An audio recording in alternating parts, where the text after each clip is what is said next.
Hello everyone, this is Father Moki coming to you from Good Shepherd Church in Wailuku, Maui. Today is Wednesday, August 19th, 2020, and this is my weekly message to all of you. I will say that this week has been a week of meetings for me. I had a finance committee meeting, I had a clergy meeting, and also a meeting of the Commission on Finance and Administration with the Diocese of Hawaii. And then in the midst of that, trying to move into my new place and getting it all set up. Spectrum set me up and gave me all these things to bring home to set up my internet and my cable TV, which I got set up and everything. And the internet wouldn't work, so I had to go back down and get that all taken care of. But I did prevail, and there was no need to call a technician, so I feel a great sense of accomplishment about that. The vestry did meet yesterday evening. We had a very good and productive meeting, and I'm pleased to let you know that things are going very well, and we are in good shape financially. And I think we are also in very good shape spiritually. So I'm very, very pleased about that. One thing that we did note is that our pledge income is down. So I ask you to please continue to honor your pledge commitments so that we can ensure the continued mission and ministry of our congregation and our parish, not only for worship, but for service to the wider community that desperately needs us to be there for them. That was very, very evident this morning when I was waiting for my meeting with Peter Lee, and there were numerous people in our parking lot waiting for the Cup of Cold Water van to return from their Central Maui run. So the work that we're doing through your generosity is critical, especially in this time of pandemic. I would also like to let you know that I will be sending out an appeal for the building fund later this month. And because Good Shepherd is the place where I was ordained, in gratitude for that, as well as in gratitude for this new call, I am personally going to commit $100 to the building fund, and I would invite you to match or exceed that donation so that we can continue to be good stewards of our facilities, so that they will continue to be in top shape when we finally come back for in-person worship in the sanctuary on Sunday mornings, whenever that day may be. In the meantime, thank you very much for your patience and understanding.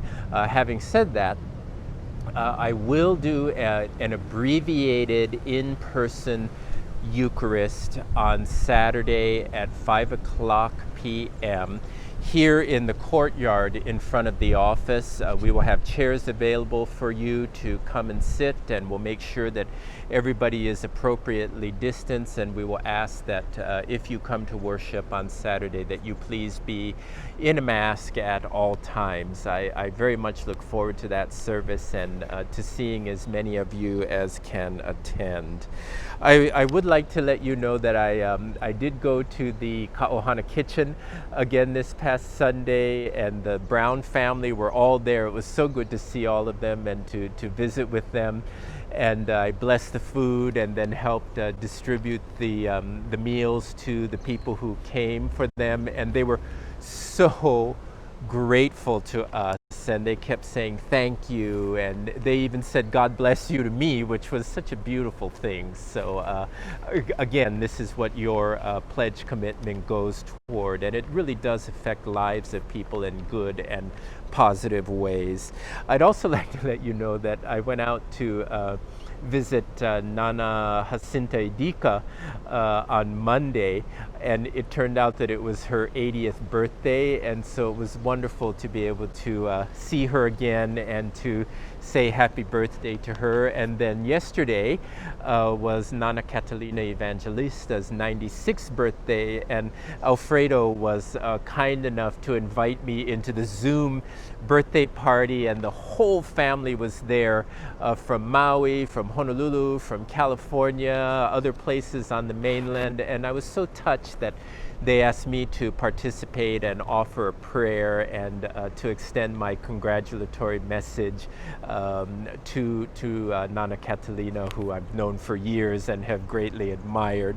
Also, I'd like to let you know that I am now completely moved into my apartment on Sand Hill. I have spent 3 nights there and absolutely love it. And the wonderful thing about it is that when I get in the car, it's less than a 5-minute drive to the church, because we found a shortcut on Lunalilo Street that gets me here much faster. So that's a wonderful thing. I'm also beginning to set up my office, and I encourage you to come in and say hello and visit. You'll see that it's arranged quite differently because I like open spaces, and Ferdinand Cahigal came in the other day and he said, "Oh, your office is an open concept," and that really did my heart well, because I want it to be an open and inviting space for all of you to come in. And I have a bookshelf in the office where I've placed different things, mementos from here and there, and a lot of people have been coming in and asking me, who is the picture of that man on the top of your bookshelf? And the picture is of Father Jose Duenas. He was a priest in Guam during World War II, and I went to a school, a Marist Catholic school, named after him for the 10th and 11th grade of my high school years. Father Duenas was a very special person in the history of Guam, because there was an American named George Tweed who was hiding from the Japanese forces in the jungle, and Father Duenas knew where he was but would not divulge his whereabouts to the Japanese Imperial Army. And as the American liberation forces were sailing into Guam, he was beheaded because he would not give up George Tweed. So that's a very special story to me, and so I have his picture on the bookshelf. Down on the bottom shelf, I have some interesting figurines. They're actually Igorot armbands carved in Ifugao in the Cordillera in the Philippines, and the Gansa dancers put the armbands around their arm, and they dance as the people play the gongs. So I like that because it reminds me not only of my personal connection to the Philippines, but also the connection of many of the people in the congregation to their homeland.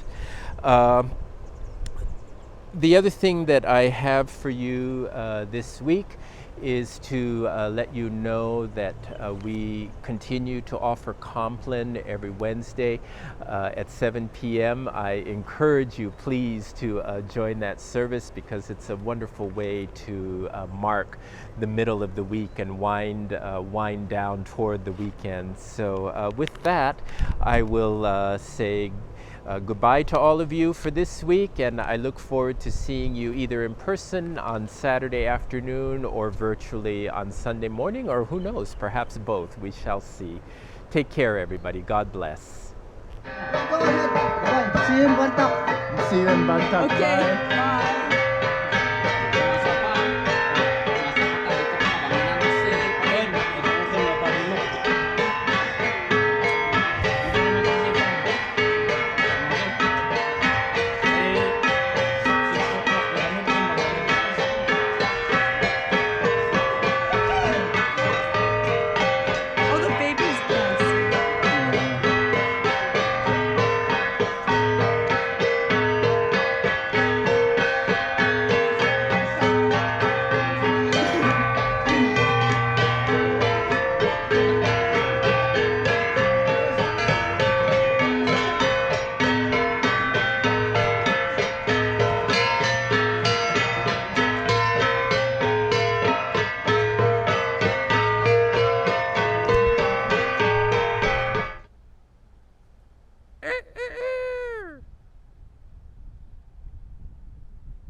Boy, you talked throughout my whole thing, and now you don't want to talk.